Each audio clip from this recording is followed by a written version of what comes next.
Well, it does kind of seem like the sky's the limit with all of these different add-on services and more locations.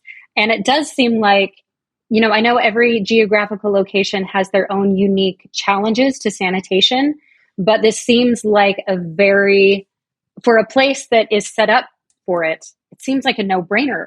Like this is really, really smart and it's fun. I truly like the pink bathroom. I thought, I would love to take my girls in there. Yeah. Welcome to the ZuLoo Poodcast, where we talk all things poop, toilets, and sanitation. Through insightful news, impact stories, and quirky humour, we aim to discuss and highlight the critical role toilets play in flushing poop out of our lives, the impact toilets have, or lack thereof, on the health and wellness of humanity, and what ZuLoo is doing to help solve the current global sanitation crisis. This episode of the ZuLoo Poodcast is sponsored by ZuLoo Humanitarian, a non-profit organization committed to delivering sustainable sanitation, clean water, and hygiene solutions to underserved communities around the globe. Head to ZuLoo.org to learn more. Hey everybody, welcome back to another amazing episode of the ZuLoo Poodcast. Darren, it's wonderful to see you as always. Great to see you. I love these lemons. I know. I think I'm going to eat one in a little bit. I just got a lemon tree. My husband got me a lemon tree for Mother's Day. And I didn't even know that you could grow lemons in Utah. Are they about this size? Or are they? Well, not yet. They're green still. They're very small. They look like walnuts. But, this is what we're rooting for. Lemon goals. These are not real, I don't think. But I mean, you could try one. Yeah. Find out the hard way. Yeah, plastic. I don't do it. But but anyway. Yeah, good to see you. So how's your summer going? I feel like summer just started a couple days ago, even though officially I know it started a few weeks ago. I just got back from Ireland, which was feeling very unsummery, but it was so amazing. We had the best time. Nice. But yeah, we came back to super sunny, wonderful temperatures up in the mountains, and it feels like a dream. Yeah, it can get breezy there. In Ireland? Yeah. Oh my gosh. We stayed on a sheep farm. Okay. In the southwest coast of Ireland. Oh yeah. Wind. Yeah. I don't know that I've ever felt wind like that. There's something about an Irish wind. We woke up to the sound of sheep every morning. It was so that's fun. awesome. It was great. That's awesome. But you just got back from somewhere too. Scotland, across the pond. We should have met up for lunch. I know. It was probably a little colder. We were up at the Isle of Skye and that area. But super freezing cold. So why'd you guys pick Scotland? You have family? So my son's going to school there. Okay. So we flew over with them to help him get settled and stuff. And then we just did some sightseeing and stuff, But yeah. All right. Well, it was I didn't know you were just right over the... I know. We should have thrown rocks at each other. Yeah, should have thrown a rock or something. Yeah. All right. Well, not in Scotland or Ireland, but rather in Thailand. Another land is where we were speaking to Andreas Wanner with Mister Loo, Loo Toilets. Really, really fun to talk to him. I just hopped on their website again. They have the most beautiful public toilets. Yeah, it's amazing. The designs are so good. Yeah. I met Andreas at the World Toilet Summit in India last year. And really impressive guy, really sharp. And I think his background, well, we'll get into the interview here, but background in finance from Switzerland, I think he is. And then he wound up in Thailand. It's kind of a crazy story, but he's awesome. Yeah, it was a really good interview, great product. So let's jump in. Okay, Andreas Wanner joining us from Bangkok, Thailand. Good morning for him. Good evening for me. Darren, I don't know about you. What time is it in Puerto Rico? I just know the sun went down, so, it's dark. That's all that matters. So it's good evening for you too. All right. Yep. Well, good morning. Andreas, thank you so much for joining us. We're excited to get to know a little bit more about you, and we definitely want to dive into the mission and vision and operations of Mister Loo. But let's start with you. Tell us a little bit about your background, what you were doing before Mister Loo, and what led you to starting this company. Perfect. Thank you so much, also Jocelyn and Darren. Thanks a lot for having me on the podcast. I still like the name, obviously. I learned about it when I met Darren in New Delhi at the World Toilet Summit. That's really awesome to have a podcast. That's awesome. Yeah, I mean, my name is, as you said, Andreas. I'm one of the co-founders and the CEO of Mister Loo. We started our venture 10 years ago in Southeast Asia, really with the vision and mission, and we come into that to really revolutionize public sanitation. There is a big need for that. I have, as you said, or as you indicated, I have a completely different background. I worked in finance. I worked in investment banking in Switzerland. I'm originally from Switzerland, but also worked in China.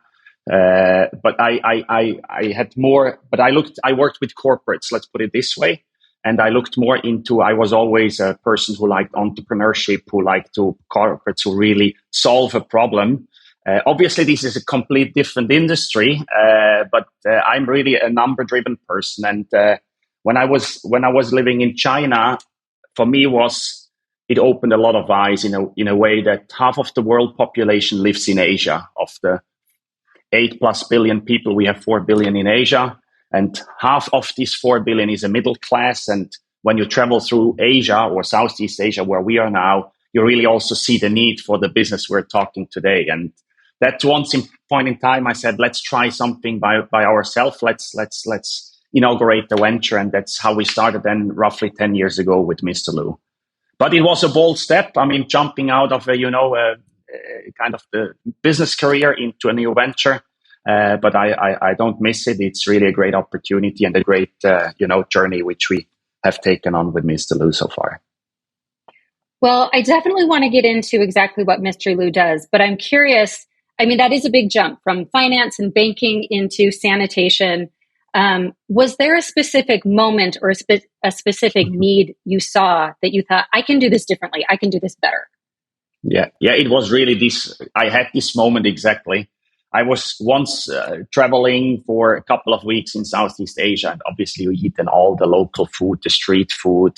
You try everything. I was always a curious person, trying new things.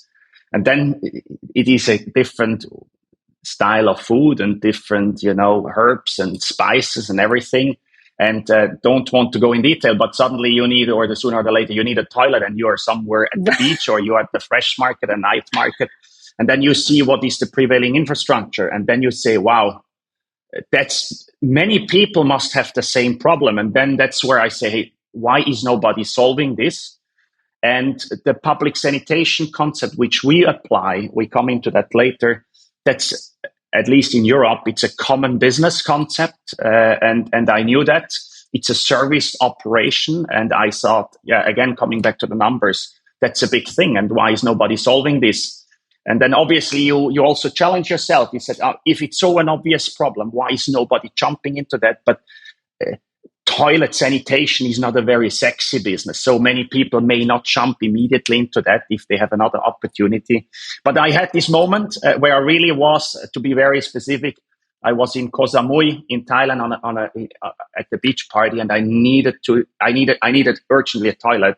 And I said, I pay whatever it takes. I just want a clean, nice toilet now. And that's where I said, let's really look into that now. Yeah. So, I was going to ask you what led you to Thailand, because you're originally from Zurich, right? Switzerland. Yeah. And what led you to Thailand? Were you just there on vacation, or what was the draw to Southeast Asia? Yeah, that's a good point. It's really not around the corner. That's true. When we started Mister Loo, I was already living in China. I worked at that point in time for the German Deutsche Bank in Shanghai. So I was quite often in Southeast Asia. But when this business which we're doing, we're today in 4 Southeast Asian countries. And we didn't necessarily say it should only be Thailand, but we started here. We did simply like a scorecard. We analyzed when we started, we analyzed the 10 biggest Asian economies in terms of GDP per capita, in terms of how easy to do business, how easy as a foreigner to apply for working permit, like the typical criteria you check. And obviously, India, I mean, we have been there, right? I mean, there's a huge need there for toilets, but it's much harder as a startup to get traction and to get business permits, to inject capital, to repatriate capital. So to cut the long story short, Thailand was an extremely well-advanced economy in Southeast Asia, also infrastructure-wise, but still with a need for sanitation. had a huge GDP per capita tourism. And that's why we started in one of the, I call it easier country. And that's how we ended up here. Yeah. Hey friends, it's Jocelyn with ZuLoo. I want to share something that's really stuck with me after doing this podcast for the past few years. I feel like I've lived these stories, listening to what so many women and families go through every single day. As a mom with 2 young daughters, it hits me on a completely different level. Imagine having to wake up before dawn and risk assault just to find a private place to go to the bathroom. For 673 million people, that's not hypothetical. That's daily life. And for so many girls, the lack of a safe, clean toilet means they drop out of school once they reach puberty. Just trying to manage something as basic as hygiene ends up costing them their education and their future. That's why ZuLoo Humanitarian is doing this work, building safe, sustainable toilets and clean water solutions for families who need them most. It's not just about sanitation. It's about dignity, safety, and giving girls a real chance. And here's the part that gets me. You can change that for a family. Just $350. That's less than $1 a day. You can fund a toilet for up to 7 people. If this speaks to you at all, please go to ZuLoo, spelled ZULOO.org/give. That's ZULOO.org/give. It really does make a difference. So for someone who's never heard of Mister Loo, tell us exactly what you guys do. Yeah. First of all, we try to tackle really the sanitation crisis in Southeast Asia. So Southeast Asia is the playing field where we are. And when we describe our business, I would describe it in a simple way as a one-stop shop in sanitation, in public sanitation. This means we design and build the toilet, so we inject the capital. So we really give the money to build it with our own people. So we design it according to the Mister Loo standard. We build it then. And once it is built, we also operate it with our own cleaning staff. So we have people on the ground who service. And in order to kind of amortize our investment and to pay our operation, we have a service concept, meaning a pay per use. It's an affordable small fee which people pay in order to get into the toilet, and then they get like soap, tissue, sanitizer, aircon. So it's really the full set. It's not only just a toilet, it's really a nice toilet. And we make this very affordable. We always said we don't want to only capture, the peak of the iceberg. We really want to be for the broad middle class population. So we're not necessarily only for the poorest here, but we really cover the huge middle class section in sanitation. But at the end, to give you a very simple example, how this translates, I make an example. We go to a bus terminal, and the bus terminal has probably 10 toilets, a huge bus terminal. And we say, hey, you should give your end customer one Mister Loo alternative. So we would like to take over, or we would rent some space, and we build it from scratch and we operate. So people who are in the bus terminal, they can either use their prevailing free of charge infrastructure, which is usually at the lower standard.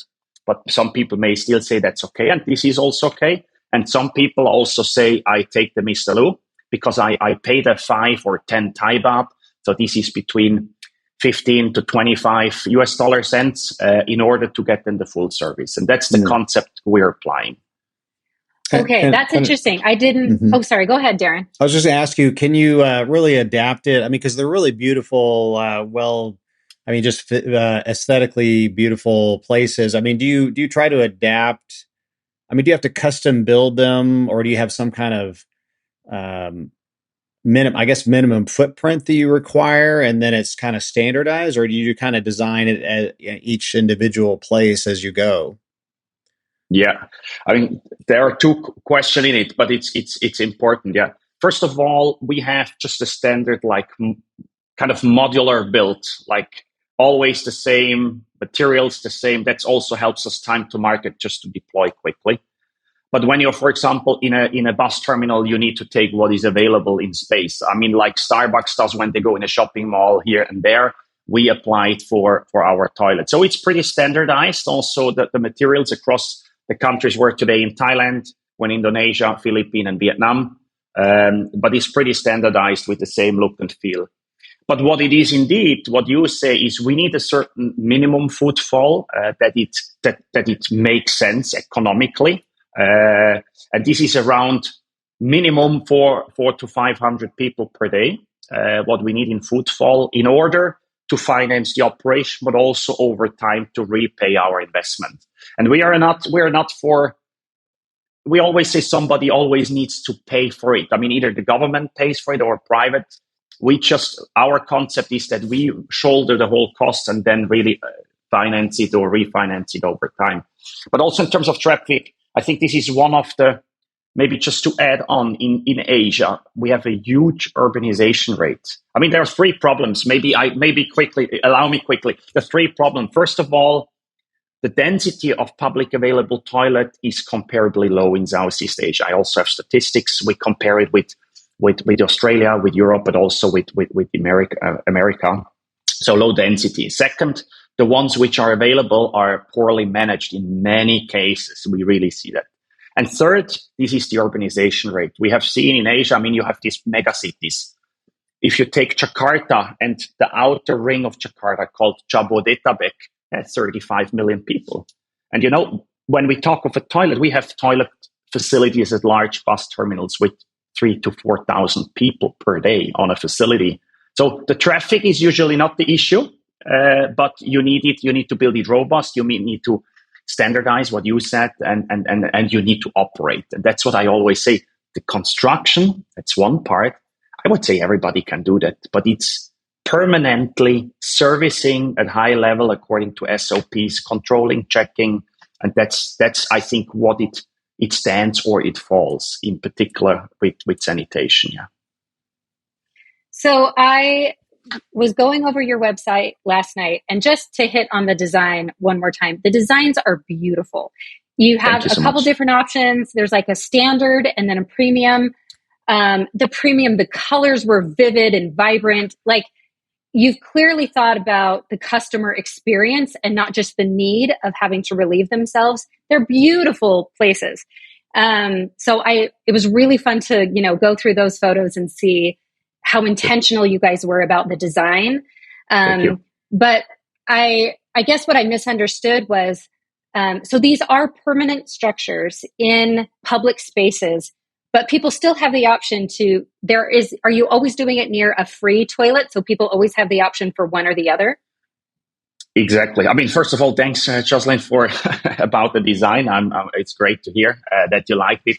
Yes, and they are permanent in a way. We also build prefab modular, but it's like we install them permanently. We have certain facility which we really kind of assemble to an 80% completion grade in the factory. But then we still install it and we want to be permanent. We don't want to be for events, because with events you always have, and there is a huge business, but you need to take care about the wastewater, the fresh water, the transportation. So we are permanent there. And that's why we have 6 years, 9 years lease contracts. What we try really is, and it is not necessarily always side by side, the free of charge and the Mister Loo.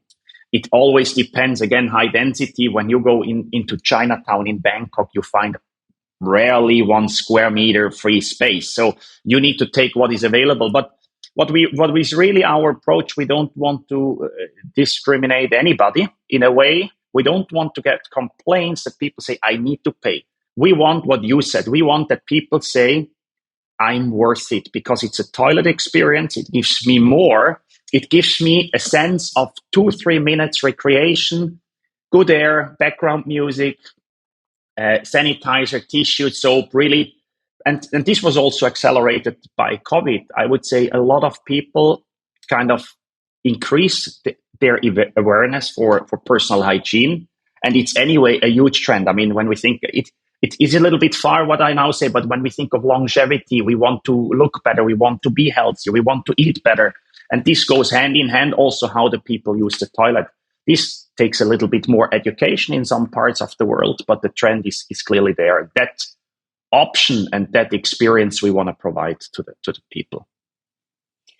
We're asking a lot of questions about the operational side, but I think that's important because in each of we've talked to a lot of people all over the world who are innovating in the sanitation space.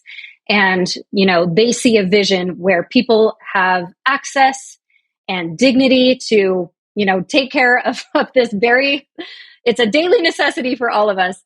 So I just want to ask a couple more questions about the operations. Who is paying for it initially? I know the user ends up paying for it. It's a pay-per-use system, but who's paying for, the construction and putting it in the bus terminal? Yeah, that's Mister Loo.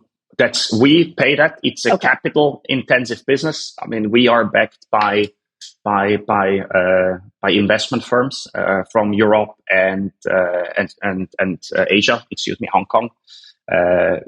And yeah, it's capital intensive. So and that's often capital constraint. That's always a bottleneck, and that's what we also solve. The toilet is always, when you have a project, usually we see this so often, they build a huge project and the toilet comes at the very end, and then they save money there. And that's where we really want to come in and say, look, we're not selling you anything. We just want to help you. And this is an important aspect. We not only finance the capital expenditure and operations, we have different agreements. Either we pay rent, and we pay rent comparable to any F&B shop, or in some cases, we also have revenue share agreements where we say, if you give us a good spot at the entrance, you get we expect a higher footfall, and this translates in higher revenues, and this should be shared. It should not be pure money making, and this is important. We still have, or we have the belief that we are complementary to the businesses and to the solutions which are in the market. And we want to really provide still, and this is important, we come into also SDGs and impact. This is extremely important for us. There is always a cost, and we shoulder that at the end. But to answer your question, we invest the money initially. We take the risk to invest into an infrastructure to get it repaid over time. Yeah. No, I love hearing the details of that, because I think when people, it feels like a very overwhelming problem, but there's a lot of creative solutions to tackle this. So I think It's great to hear from people in all these different places, their approach and how they're making it work. Darren, did you have a question? I felt like I was going to ask. I mean, I noticed you're in Vietnam, you're in Thailand, these different areas. I mean, it seemed like the model is just. You could be really be replicating the same model really anywhere. I mean, I could see one of these Mister Loos in Puerto Rico. I mean, it's but yeah, I mean, it just seems like a huge opportunity, because even places in America. I mean, Jocelyn, you talk about it all the time where, you're kind of afraid to, take your girls in there, and, whether it's a truck stop or whatever. But if, I haven't used one yet. I look forward to, but as far as just the aesthetics and the cleanliness and the brightness and the appeal, it's more, you guys have focused on that user experience that, is, I guess, uniform as far as I can tell across all of the units, right? You know what you're going to get, right? Correct. Yeah, that's a very important thing. That was always, and that's what I like in particular, the big American chains, but also others. You can be in a Starbucks everywhere in the world and you know what you get. Mm-hmm. The same look and feel, the same products, the same approach, the same processes. And I think this is a little bit how you build really a powerful brand. And we are obviously still a tiny little fish in the big pond. But I think, to answer your question, it's very replicable. It's very process oriented. And I also do believe many people, I just have friends here from Europe, they ask me, hey, is this also something we could do in Europe? Kind of, because in Europe it exists only at the big train station, but we also service tourist area. We have traditional fresh markets, we have community centers. So we have a lot of different areas where we even have some malls. So there is a lot of opportunity, but I do believe you can replicate this. Obviously, you need to check the regulation. For example, America, I know they have some regulation on public sanitation. You cannot just, I think, build everywhere. And secondly, what is important, and this is really nice in Southeast Asia, we not have problems with violence or that things get also destroyed in nighttime. So we have a lot of 24-hour operation. And in general, it is not, I would say, it is not in the culture to destroy things at large scale. I'm not judging on any of the country. I'm just saying this is really the beauty, for example, in particular also in Thailand, with the Buddhist culture. I really can say, and that really helps us. Then we talk again about cost and operation. This just helps how people behave and how people treat and respect your business. And that's really a beautiful thing. Yeah. Hey friends, it's Jocelyn with ZuLoo. I want to share something that's really stuck with me after doing this podcast for the past few years. I feel like I've lived these stories, listening to what so many women and families go through every single day. As a mom with 2 young daughters, it hits me on a completely different level. Imagine having to wake up before dawn and risk assault just to find a private place to go to the bathroom. For 673 million people, that's not hypothetical. That's daily life. And for so many girls, the lack of a safe, clean toilet means they drop out of school once they reach puberty. Just trying to manage something as basic as hygiene ends up costing them their education and their future. That's why ZuLoo Humanitarian is doing this work, building safe, sustainable toilets and clean water solutions for families who need them most. It's not just about sanitation. It's about dignity, safety, and giving girls a real chance. And here's the part that gets me. You can change that for a family. Just $350. That's less than $1 a day. You can fund a toilet for up to 7 people. If this speaks to you at all, please go to ZuLoo, spelled ZULOO.org/give. That's ZULOO.org/give. It really does make a difference. Yeah, a very peaceful culture by most standards, for sure. And so you would, I guess, those are things you would look at when you're looking at going into a particular market, right? Correct. As far as like obviously building regulations and things like that. What are your do you have future plans? Are you going to stay in Southeast Asia? I mean, you mentioned Europe. I mean, what is your 5-10 year goal, or if you have one? No, that's very important. First of all, we want to grow the business. Our home base is, there are 2 questions. Our home base is Southeast Asia or Asia. And I always say we're now in 4 markets and we can build here a couple of more hundreds before we go then to another continent. We always said we have here and there also requests on, for example, franchising partnerships. We're looking now into a live request somewhere.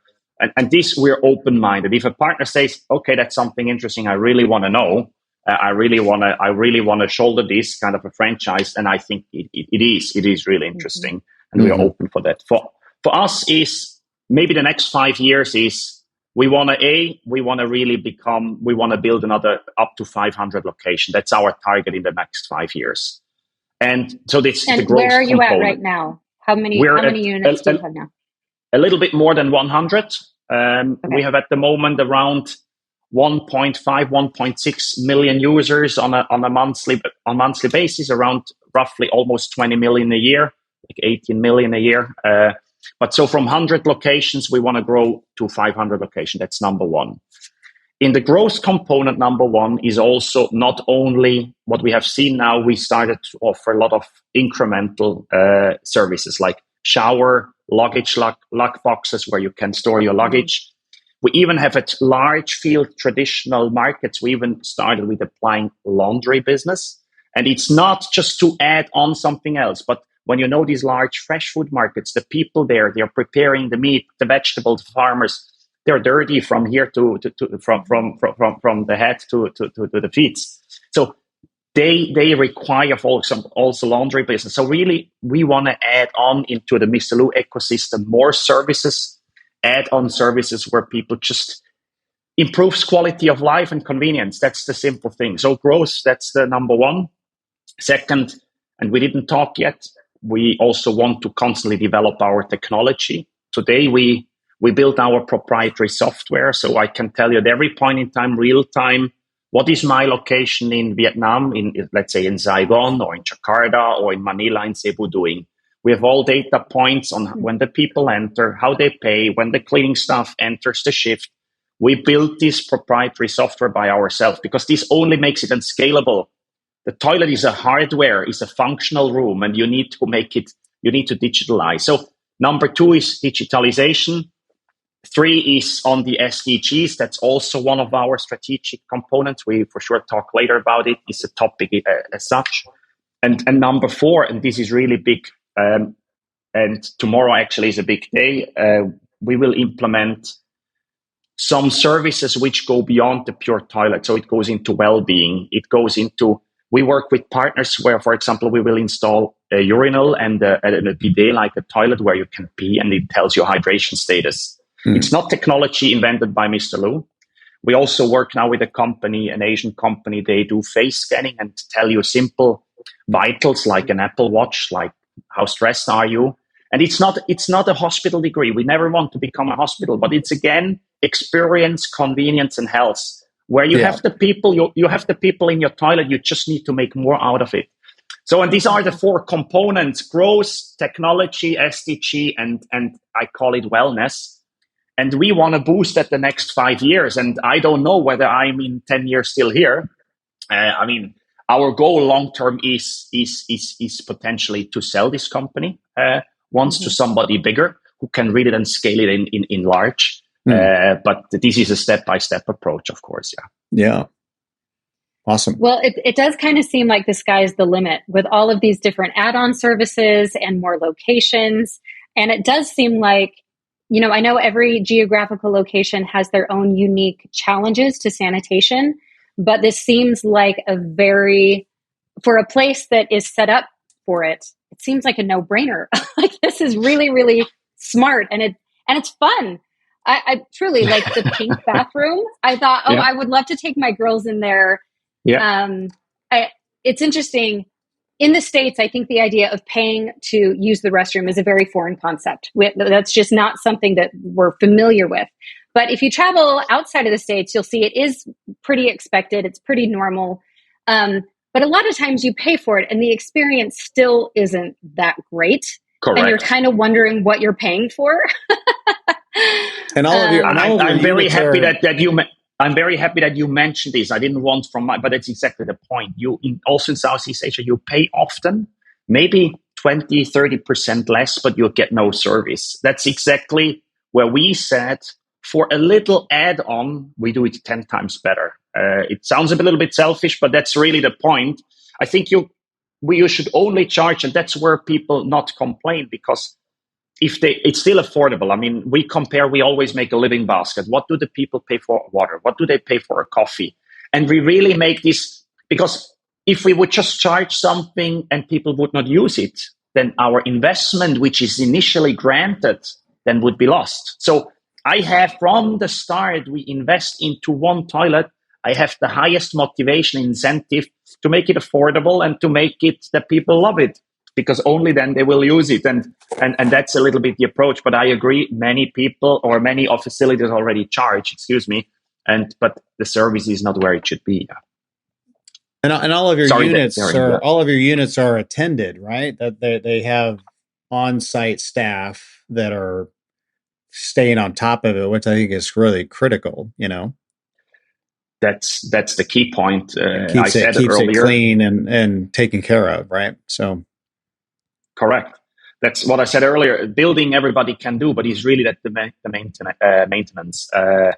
There is a clear SOP, so a standard operating procedure, and it's not a retail. There is this quote: "Retail is detail." We are not a retail business, but to a certain extent, we have the same hospitality or servicing concept behind, and we have more than 230, for example, cleaning staff, and they also, that's part of our ESG, or then also the SDGs we're tackling of our ESG framework with impact investors. So we also report, we need to achieve targets and KPIs. We report that on a quarterly basis. And this is also very, I would say, rewarding. We have cleaning staff. They have been staying with us since inception around 10 years ago, or maybe since 9 years ago. they made up because we educate them, or we hire them they are hired. They have a work contract. They have social contribution. And these are people at the bottom of the pyramid, right? We are not talking of people who did universities or whatever. We talk of people, they worked for almost no money somewhere in a market, in a fresh market or on a fish market or somewhere. And then they get into Mister Loo and they get social contribution, they get health coverage, they get a proper contract. And we also have we call it career ladder. We call it Mister Loo Academy. So you can become from a cleaner, a senior cleaner, you can become a supervisor, regional manager. But we really believe if you train and incentivize these people correctly, you have their loyalty for all time. That's really what we see. And that's the rewarding thing. When we started, we were a bit scared, or not scared, but we respected the challenge that this might not be easy. But it's really a great thing that we, at the same providing nice toilets, we also can really employ the people who make the whole thing happen, because these are the frontline people who really keep it clean. But you still need to control, you need to have mechanism, you need to do quality checks, mystery shoppings. There is still a lot, obviously, to permanently check that, yeah. You have mystery users who go in and then report on their experience? Yes, we do. That would be a really fun job. Yeah, you need that. You need that. Obviously, our operations manager, they have predefined schedules, so the people know. I ask everybody always, also from my network, be critical when you go around in a Mister Loo. We have a very good example we have in Chinatown, and when my wife goes there for grocery, someone, she just goes in and she always reports me. I mean, anyway, that's what I also expect. Not only tell us the good things, but really also what we can improve. Yeah. Well, Andreas, I can't believe 30 minutes has already gone by. That went very, very quickly. But I want to ask you a final question before we sign off. So you've been doing this for about 10 years now. Did I hear that right? 10 years. Correct. Yeah. And what, you aren't just providing toilets, you are providing dignity, clean sanitation, a quality customer experience. What are some of the rewarding things you've heard from your customers, from your employees, that make you think, okay, we're going to keep going, we're heading in the right direction? Yeah. I mean, first of all, obviously from the customer, we often hear, really, we get a lot of positive feedback just saying, hey, somebody, what you said, one of the most basic daily human needs, somebody's taking care of that. Yeah. And that's really what we hear often. What people just say, either they send us messages or on Google with Google Maps or whatsoever. And also when we are, for example, in fresh markets where we really, I don't know whether you have experience in these large 3 times football field fresh markets, these people stay the whole day there. And when they get a clean toilet with all the services, it just, again, improves the quality of life. And that's what we really see. And from the employees, what is very rewarding, we have also here, I have people, they are with me like since 8 years. And we have a very broad, we have people just after university, and we have people a little bit like the mid of 50s. And this mix makes it very vital, makes it very lively, makes it also a good combination of youngsters who want to really kind of go into this kind of post-startup. We are very dynamic still, the company, how we operate and how we are. But also everybody, what we all share is really that we all are deeply convinced what we do is the right thing. So we really contribute something to the community. And again, in Asia, the community thinking is huge. Not only in Thailand, not only for you, but for the community is huge. And I think that's the vital thing that's the rewarding, where people say we do something, we create something, hopefully some legacy, something big, which will be lasting. And with that also we can often capture a lot of good talents because they really not only go into big firms only, that also happens, of course, but also we get a lot of talents who really want to contribute to our venture. Yeah, so overall, after, as you said, this was a big move, but as I said in the very beginning, I don't miss it, what I did before. I think I learned a lot. Culture-wise, entrepreneurship-wise, doing it by yourself versus just reading and seeing is a complete different thing. So it has been a great journey, and we hope now we can really accelerate even more the next couple of years. Well, and it's fun too, right? I mean, it's more fun than anything else you could think of. Than right? banking? Yeah. I mean, I to be honest, I love banking. I love the job. I love the interaction. I love numbers. I love the economy. But it's just different. The entrepreneurship component was missing. I think I would say many big firms, managers, they kind of say, yeah, you should be entrepreneurial. But at the same time, obviously, in a big tanker, you need to have very strict processes. So the level of entrepreneurship is extremely limited. Whereas when you build something by yourself from scratch, you're really free. That means also you're accountable for what you do well and what you don't do well. And that's, I think, the interesting journey that every day brings some new surprises and exciting and less exciting moments. Yeah. Mm-hmm.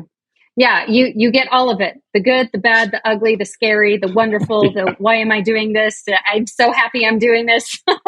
Absolutely. It's like a roller coaster. Very true. Yeah, true. Well, we applaud you and your efforts and what you're doing in Southeast Asia. We would love to follow up in a couple years and see where you're at, see how many units, what locations. Hopefully I'll join you guys in India next year. Please. For World Toilet Day or wherever they happen to have it. Yeah.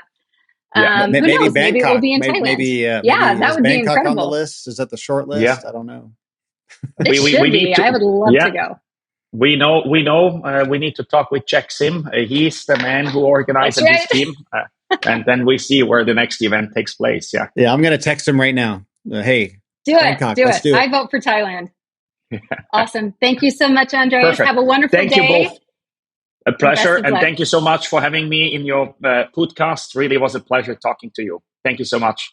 Thank you so much. Bye-bye. Bye-bye. All right. Fantastic.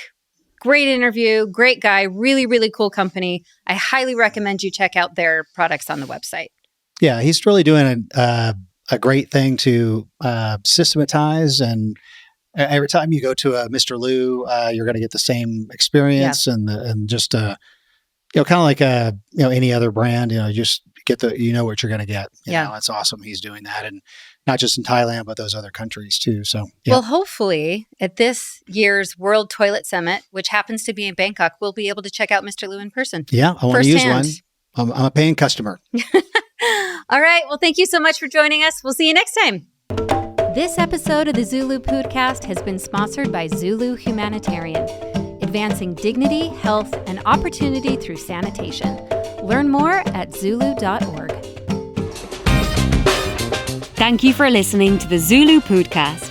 Follow us on social media and visit ZuLoo.org to learn more about how ZuLoo is helping tackle the global sanitation crisis through toilets, clean water, and hygiene solutions. If you enjoyed the podcast, please subscribe, like, comment, and share. And if you'd like to support our mission, visit our website to learn how you can help change lives through better sanitation.